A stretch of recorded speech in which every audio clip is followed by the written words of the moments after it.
知道大家最近有没有刷到一条爆火的视频？没有明星流量加持，没有官方刻意宣传，就是广东一位普通路人下雨天随手拍下的京广高铁行车画面。很多老外看完视频的第一反应不是赞叹，而是不敢相信，纷纷直言颠覆了自己对铁路交通的全部认知。其实对于咱们国内朋友来说，暴雨天高铁正常通行真的是再普通不过的日常，但放在全球范围内，这件小事直接戳穿了很多国家基建的真实水平。大家好，欢迎来到星球热点，国家大事从不缺席，舆论场中抽丝剥茧，聚焦独家中国资讯，点赞、订阅加小铃铛，带你用不一样的视角读懂中国故事。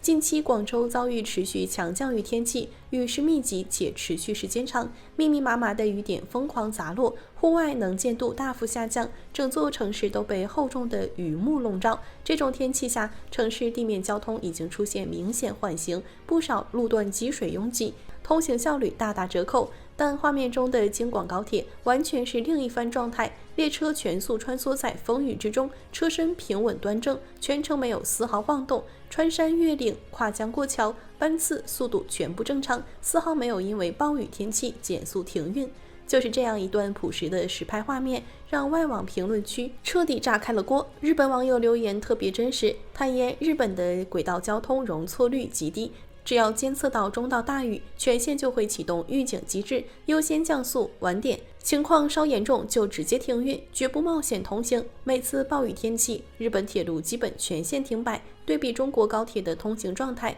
直言完全理解不了其中的技术差距。印度网友的评论更是扎心，直言同等强度的暴雨落在印度，不用多说，全程交通直接全面停摆，公路积水严重，轨道隐患丛生，不管是普通火车还是公路交通，基本都无法正常运行，整个城市的出行体系直接瘫痪。还有大量欧美网友纷纷晒出自家的交通现状，很多发达国家的铁路系统常年娇生惯养，刮风、下雨、降雪，任意一种天气都会出现大面积延误、临时停运，早已是当地民众习以为常的常态。当然，火爆全网之后，质疑的声音也随之而来。不少外国网友不服气，觉得这段平稳行驶的画面只是博主刻意截取的完美片段，是偶然情况，甚至直言是摆拍效果，不具备参考性。但只要深入了解京广高铁的运行逻辑和配套体系，就会清楚，这根本不是偶然运气，也不是盲目冒险通行，是整套成熟科学的风控和基建体系，稳稳拖住了每一次极端天气的出行安全。首先，中外网友产生巨大认知偏差的核心原因，就是大家对铁路的定位完全不同。国外大多把铁路当成单纯的代步交通工具，满足日常晴天通行即可，不需要适配极端天气。而我们国家建设高铁，是把它当成支撑全国经济流通、串联南北民生的核心骨架，建设标准、运维要求、安全体系都有着天壤之别。比如京广高铁作为国内核心南北大动脉，全线总长2110公里，贯穿北京、河北、河南、湖北、湖南、广东6大经济省份，覆盖全国超1/3的人口和经济体。这条线路日均开行列车超200趟，节假日峰值单日输送旅客突破40万人次，是国内通行压力最大、运力最饱和、战略意义最重要的高铁干线之一。平日里，它承载日常人流物流，节假日守护亿万国人的返乡归途。极端天气里，更是维系南北区域交通畅通的核心命脉，根本不允许随意停摆。很多人只看到高铁行驶速度快，却不知道它的抗暴雨能力从建设阶段就已经定型。整条线路超80%路段采用以桥带路设计，搭配高标加固路基、全天候边坡防护网，封闭式长隧道结构，从根源上规避了积水、滑坡、塌方、泥石流等暴雨常见隐患。除此之外，全线还铺设了分级智能排水系统，可快速疏导路面积水，杜绝雨水浸泡轨道。不同于普通道路的简易建设标准，京广高铁从设计之初就针对性适配了南方暴雨、北方暴雪、西部高原缺氧等全地域、全气候复杂工况。硬件基础拉满的同时，智能风控体系更是24小时在线值守。整条线路布设超上万套智能感知设备，全天候实时监测风速、降雨量、轨道积水深度、边坡移位、接触网运行状态等10余项核心数据，所有数据毫秒级同步至全国铁路调度指挥中心，全程动态研判路况风险，不放过任何一处细微隐患。所以说到底，外国网友之所以集体破防，就是见惯了坏天气必停运的常态，从没见过一套能扛住极端风雨的完整交通体系。对我们而言，暴雨高铁正常通行只是日常，对他们而言却是难以实现的交通标杆。这波全网刷屏，从来不是炫技，而是中国基建几十年沉淀下来的踏实底气，是标准化、体系化运维交出的最优答卷。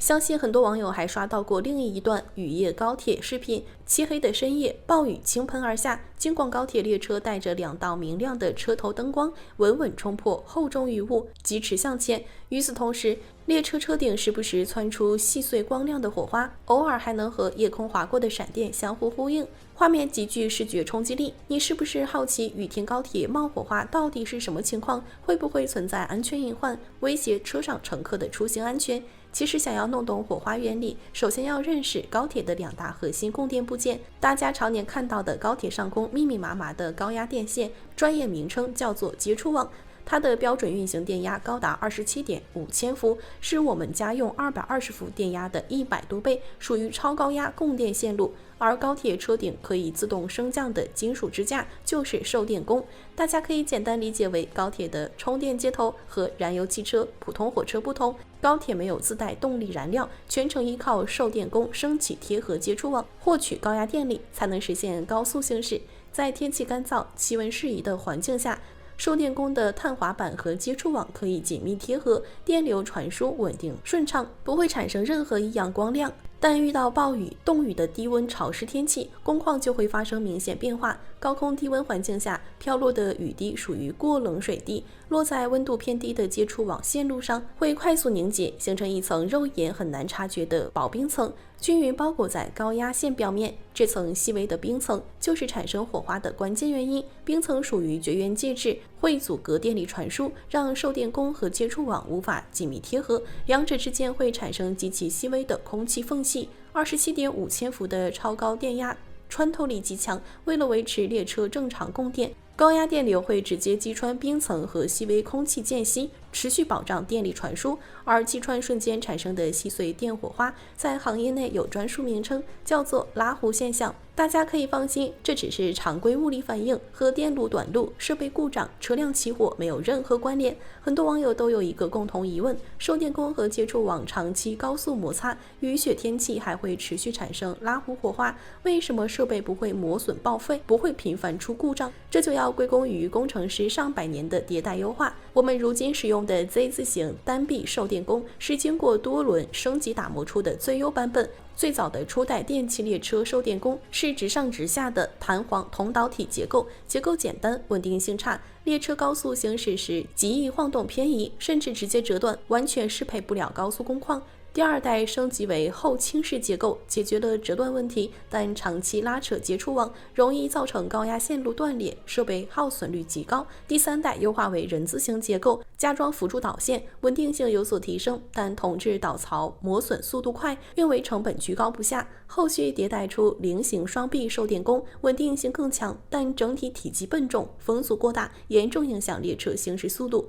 直到1955年，单臂 Z 字形受电弓正式定型普及，彻底解决了前代产品的所有短板。这款结构自重轻便，风阻更小，横向稳定性优异，高速行驶时贴合均匀，既能大幅降低对接触网的拉扯磨损，又能适配高低速切换、雨雪复杂天气，使用寿命和运维稳定性都实现了大幅提升，成为全球高铁通用的主流设计。除此之外，多重细节设计也在持续降低设备损耗。接触网采用特制耐磨铜合金材质，抗摩擦、抗高温灼烧，适配长期高频次接触。受电弓碳滑板的摩擦方向和接触网整体延伸方向完全平行，磨损均匀，不会出现局部损耗。同时，受电弓会根据路况、车速智能升降，并非全程贴合摩擦，有效减少了设备损耗时长。而最关键的保障还是高铁专属的深夜天窗作业机制。每天凌晨0点到4点，全国高铁全线停运，工作人员会进入作业区间，